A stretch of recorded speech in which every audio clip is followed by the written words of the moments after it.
everyone.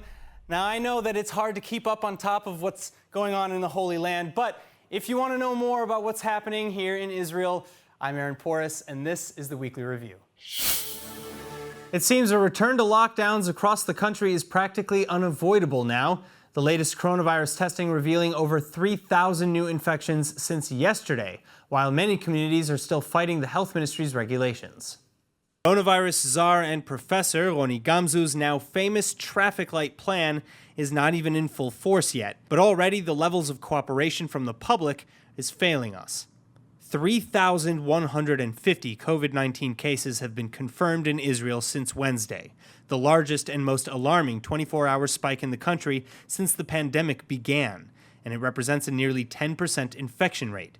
And this bringing the total number of infected Israelis to upwards of 123,000, active cases at nearly 24,000, severe cases at 426, and the death toll rising to 976. Victims of the virus ranging in age between 19 and 102. Yet this is only the beginning as well. Health experts now warning ministers at today's COVID cabinet meeting to expect a dramatic increase in seriously ill patients within 2 weeks, primarily from the ultra-Orthodox and Arab Israeli sectors, where most of the new infections have been erupting. Many in these communities ignoring Israeli health ministry regulations outright, with ultra-Orthodox Rabbi Chaim Kanevsky, for one, even going so far as to order yeshiva students to avoid testing, as a positive test could lead back to the religious seminaries and shut them down. Gamzu, for his part, then, is condemning these flagrant violations, including the opening of schools in so-called red communities, where infection rates are particularly high, despite orders to close. Students across the nation have also reportedly been throwing various parties to ring in the new school year, in violation of both distancing and mask-wearing regulations. So that's why the coronavirus cabinet, under Gamzu's suggestion, is reportedly going on to extend red city labels to another 8 cities and towns, bringing the total in Israel to 31 and counting. Serious closures and nationwide lockdowns ahead of the coming holidays being likely. Now, as if coronavirus wasn't bad enough, mosquitoes carrying the deadly West Nile virus have also now been identified in the Gush Dan region. The Ministries of Health and Environmental Protection are advising residents of Tel Aviv and neighboring Ramat Gan to pay very close attention and undergo pest control measures where necessary. But this means that the virus is officially nationwide. Diseased insects having already been found in the northern Kishon Stream and Mount Gilboa regions, as well as in the southern areas around the Arava Desert and Golfit. The West Nile virus, which transmits both to animals and humans, has no vaccine and in most cases causes mild flu-like symptoms which disappear on their own. But several Israelis have been killed by the virus in the past, and several dozen were confirmed infected in Israel last year. So make sure to take steps to reduce the chances for mosquito bites as much as possible. Install window screens, fans, insect traps, etc. Wear longer clothing and or bug repellent overnight when mosquitoes are most active, and keep in touch with your doctor, especially if you're already suffering from coronavirus. Never a moment of calm in Israel today begins with a suspected terror attack in Judea and Samaria. A quiet morning at the Tapuach Junction in Judea and Samaria. The quiet broken by the sounds of crashing metal and gunfire as a Palestinian suspect slammed his car into a police vehicle parked by the side of the road. A police officer and a soldier have been lightly injured. But reportedly not finished, the suspect then exited his vehicle with a knife in his hand. Police responding with live fire, neutralizing the suspect, and taking him wounded into custody. Now, it's not yet known if the suspect has any connection to organized terror groups like Hamas or the Palestinian Islamic Jihad. But this latest attack follows Israel and Hamas announcing a ceasefire, coming at the end of an uptick of violence targeting Israelis in recent weeks, both from Gaza and in the West Bank, including stabbing attempts, hundreds of explosive or incendiary balloons, rockets, and border riots. Hamas officials threatening to resume violent activities as well, should Israel not meet Hamas's demands in the ceasefire agreement within 2 months. Israel, on the other hand, has also responded against Hamas's attacks, confirming strikes against around 100 military targets belonging to the Gaza-based terror group over the past 20 days. This including approximately 35 weapons manufacturing and armament targets, about 30 underground workshops and infrastructures, a number of military compounds, about 10 aerial platforms used for Hamas's anti-aircraft missile equipment and drones, a number of military naval targets, and at least 20 of Hamas's observational posts. A historic day for Israel and its ties to the Arab world. For the first time ever, a direct flight landing in Abu Dhabi after taking off this morning from Tel Aviv's Ben Gurion Airport. The first sign that the new peace deal between Israel and the UAE is taking off. Son-in-law and senior advisor to the U.S. President Jared Kushner flew to Israel on Sunday so that he could be on that inaugural flight. Take a look. Ben Gurion Airport's check-in counter was especially busy this morning as passengers lined up to board a flight that is set to change the course of history. The first direct flight from Tel Aviv to Abu Dhabi.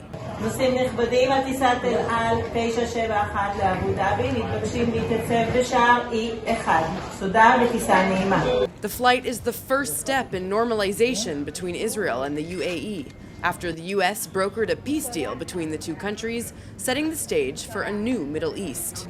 Among the delegation of U.S. officials is son-in-law and senior advisor to President Trump, Jared Kushner.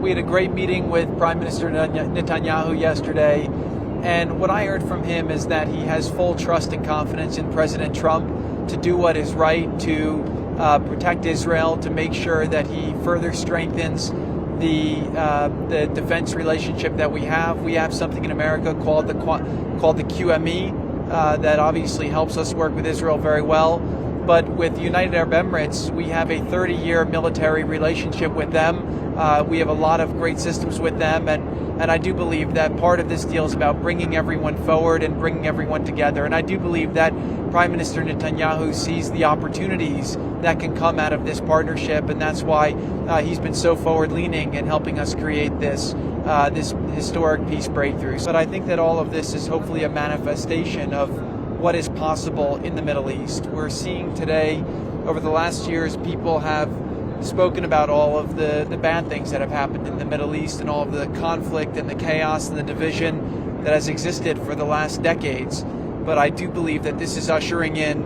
a new hopefulness amongst all people, that peace is possible and that there's a new chapter that can be written. And I just want to acknowledge that this has been President Trump's vision for the Middle East from the very beginning.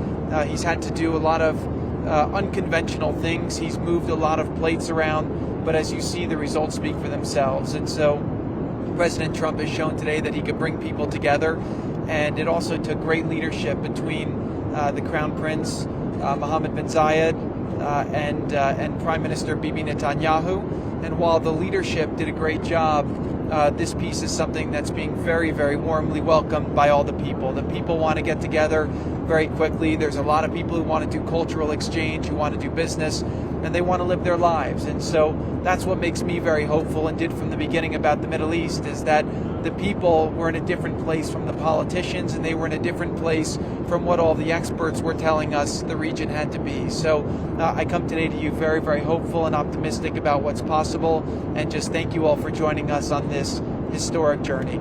He landed in Israel on Sunday, managing to carry out meetings and visits to holy sites ahead of the flight. Kushner staging a press photo op at the Western Wall in Jerusalem's Old City. Holding significant importance and history for Muslims and Jews, Jerusalem has become a divisive issue in the Middle East peace process and still divides Israelis and Palestinians. The Israeli Prime Minister saying in a press conference on Sunday that Middle East peace no longer needs to include the Palestinians. If we have to wait for the Palestinians, we would have to wait forever. Well, no longer. Two things have changed that. The first thing is the Trump plan, and the second thing is the willingness of Arab states, supported enormously by the United States of America, to advance peace without a Palestinian veto. Whether or not Middle East peace can be achieved without the Palestinians, the new peace accord with the UAE is certainly taking off, and only time will tell which countries will follow suit. Lauren Izzo, ILTV. There were also journalists on that flight documenting history in the making. Reuters correspondent Dan Williams was among the press team, and he filed the next report. This El Al jet behind me is making aviation history by being the first Israeli airliner to fly directly from Tel Aviv to Abu Dhabi, the capital of United Arab Emirates. Its passengers, a senior mixed delegation of US and Israeli officials, intend to make Middle East history while in Abu Dhabi by putting the finishing touches on a normalization deal between Israel and the Gulf power. captain's just come over the PA system to announce that this El Al airliner has crossed into Saudi airspace. Now, overflight rights may be a trifling matter elsewhere. In the Middle East, they're very significant, not least because Saudi Arabia does not recognize Israel and heretofore did not allow publicly acknowledged Israeli flights to overfly its territory. There are no doubt people aboard this plane who are hoping that this gesture by Saudi Arabia may presage future normalization with Israel. After a 3-hour and 20-minute flight overflying Saudi Arabia, this El Al airliner from Israel has landed in Abu Dhabi, the capital of UAE, bringing with it the senior delegation of US and Israeli officials here to put the final touches on the normalization deal between Israel and UAE, a deal that could be solemnized, signed at the White House as early as 2 or 3 weeks from now. On board, Jared Kushner, senior advisor to President Trump, National Security Advisor of the United States O'Brien, briefing reporters making clear that they think this step, while historic in itself, could be a prelude to other accommodations in the Middle East, engagement by other Arab and Muslim countries that have yet to establish formal ties with Israel. As for the Palestinians, who feel sidelined and even betrayed by this deal, Kushner made clear that the Trump administration remains open to them joining the U.S. peace initiative.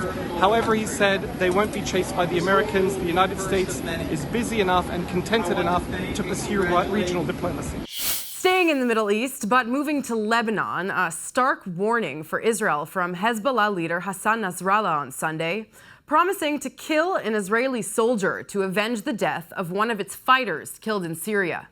The group claims he was hit by an Israeli airstrike in July.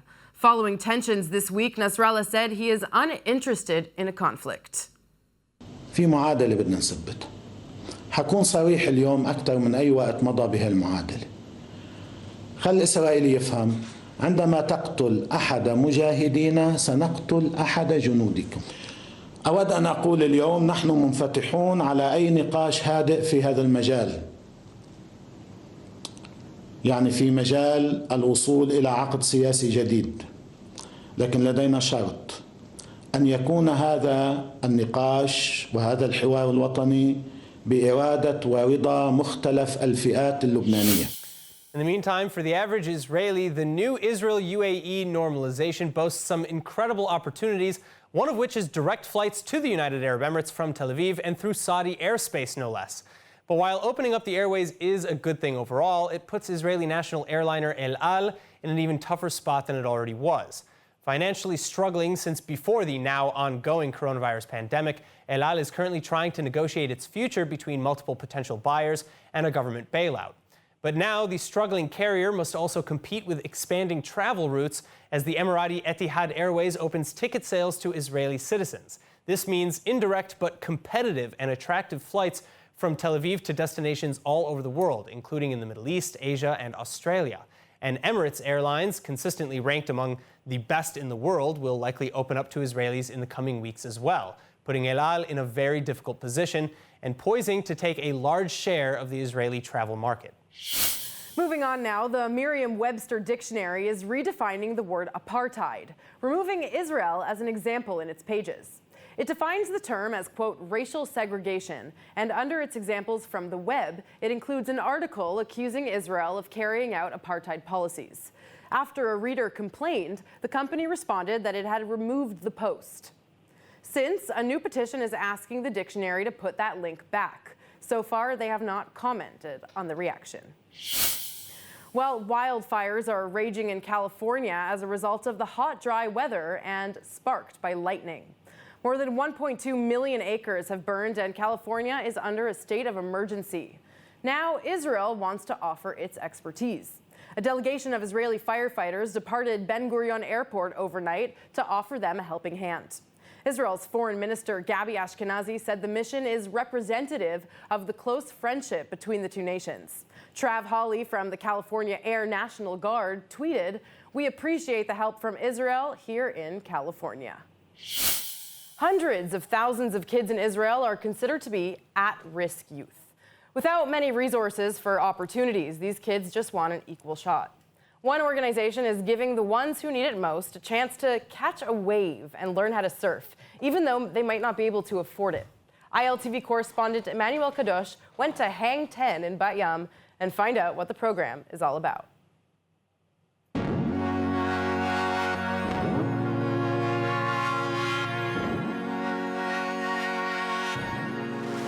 Riding the wave of life can be pretty hard. With beautiful ups and sometimes unexpected downs, finally catching your wave can be such a relief.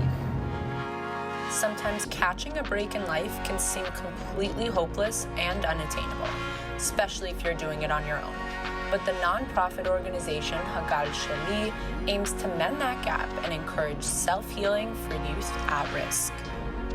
Let's go meet the two founders of this amazing organization. My name is Omer. And I'm Yaron. We are the founder of Hagal Sheli. Hagal Sheli is an educational program. It's a non-profit that uses surfing as an educational tool. We take surfing, which is an incredible sport. Sometimes it's dead flat, sometimes it's scary. And we use it as a metaphor to day-to-day life. And we try to teach kids that it doesn't matter what was before, where you came from. If you try hard, eventually you're going to do it. And same in the ocean, same in life. Each time the teens come here, there is a topic. For example, currents. And the lesson what we teach them there is to be aware, because if I'm drifting in a current, I have to be aware. If I'm aware, I know not to swim against it, but to paddle south or north, and then I can actually save my life. We implement what we study here to our daily life. So we think about our life. Am I aware that I am using drugs, that I am drinking alcohol? If this is something that I really want to do in order to have friends, or there is another way? So for the very first year and a half, you just you grab a surfboard, you grab a wetsuit, you go to the ocean, you surf, you have fun. But then we approach them and tell you, look, now it's your time to bring back to society. So they start to volunteer here. And then they go for a young mentors course, that's another year. And they learn how to become instructors after 4.5 years, 5 years, from a kid who was on the streets, using drugs, selling drugs, came back to school, back to life. So we have already 3,800 graduates of our programs, and 1,000 teens joins every year. And we have kids coming from all across the Israeli society. We have Jews, Christians, Muslims, boys, girls, Orthodox, ultra-Orthodox. We believe that every teen deserves a second chance. Elias is one of over 3,000 graduates of Hagal Sheli program, each with their own story and reasons for joining. I was a kid that used to sit on a computer all day and not do anything, didn't have any friends. They used to make fun of me all the time. So if one thing this place taught me is you need to give everybody a chance. It doesn't matter who or what, and help him and do your best to be the best person you can. My specific situation was my dad. He got ill. Like right now, he has both of his legs amputated, and it's all because of diabetes. And at the point where I needed somebody to lead me, to make me who I am today. And when Omer and Yaron all of a sudden came to my school, and they were there, and they believed in me so much, like I was so afraid to go into the water. I would go like into knee level, and I'd be like, no, I'm done, like I'm not going in anymore. But all of a sudden they would push me forward more and more and more until I reached the point where I'm in the water on the surfboard, like catching waves. And I never like thought a person with my weight, with my appearance and everything, that I could be surfing and I could be instructing. Being a Christian, an Arab Christian who came here to Hagal Sheli, there was never some kind of status. There was never some kind of a label on me. I was just another student. I was just another kid here. Wasn't different than anybody else. At the end of the day, this is what we're trying to do here, to build a community of good people that want to bring back to society and believe in the good of people. Israelis are redesigning how blind people navigate. A new mapping system is being developed by researchers from Haifa's Technion University. The system, in place now all over the world, uses a system of buttons, sensors, and tones to alert the visually impaired when they can or can't cross the street. But this new system is far more advanced. A social media-inspired collaborative map will allow information to be crowdsourced from users in order to enhance the experience of those who need it.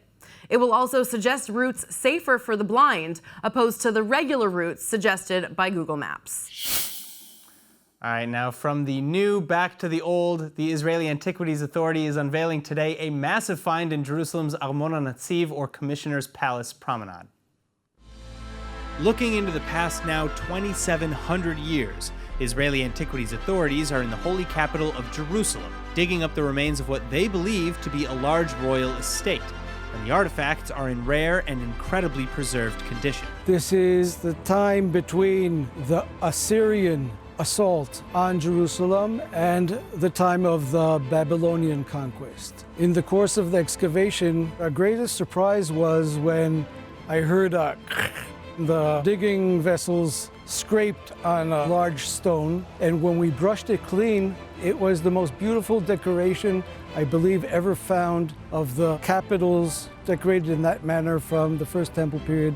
And we had a great surprise when, after removing that ornamented capital, we found a second one immediately underneath it.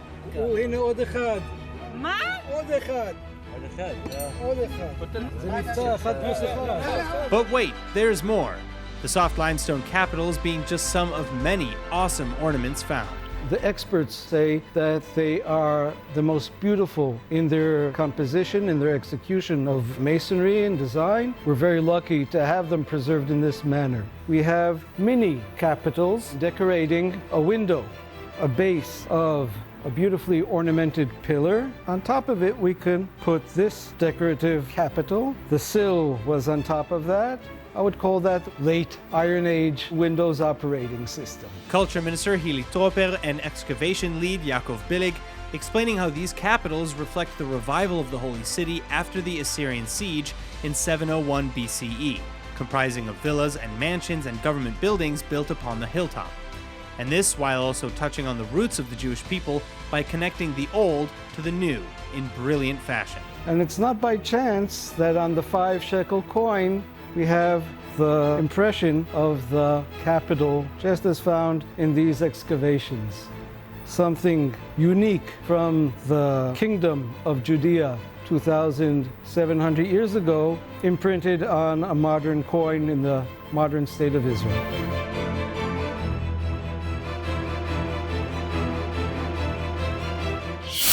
And that's it for ILTV's Weekly Review. I'm Aaron Porras. See you next week.